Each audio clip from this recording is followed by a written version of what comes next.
Where can I find free cardboard? First off, check your own home seriously. Dive into that recycling bin and you'll be surprised at the cardboard treasures waiting for you there. Many goods we purchase are packaged in cardboard boxes, so start preserving those clean and sturdy pieces.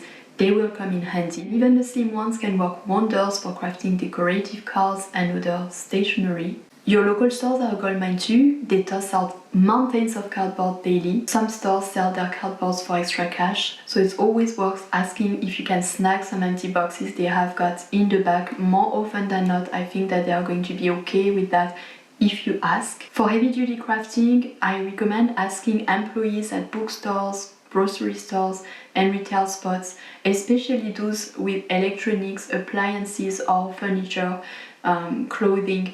Those will have high density cardboard that is perfect for crafting furniture pieces.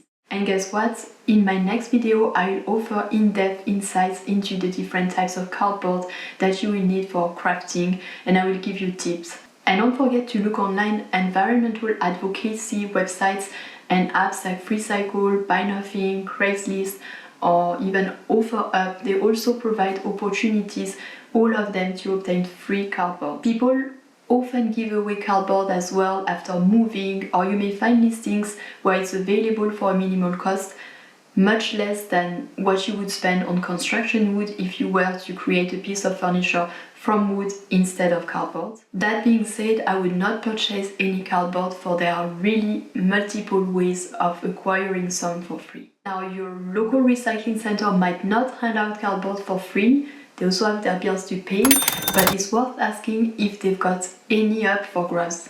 Last but not least, don't be shy to ask your friends, colleagues or neighbors for their cardboard stash.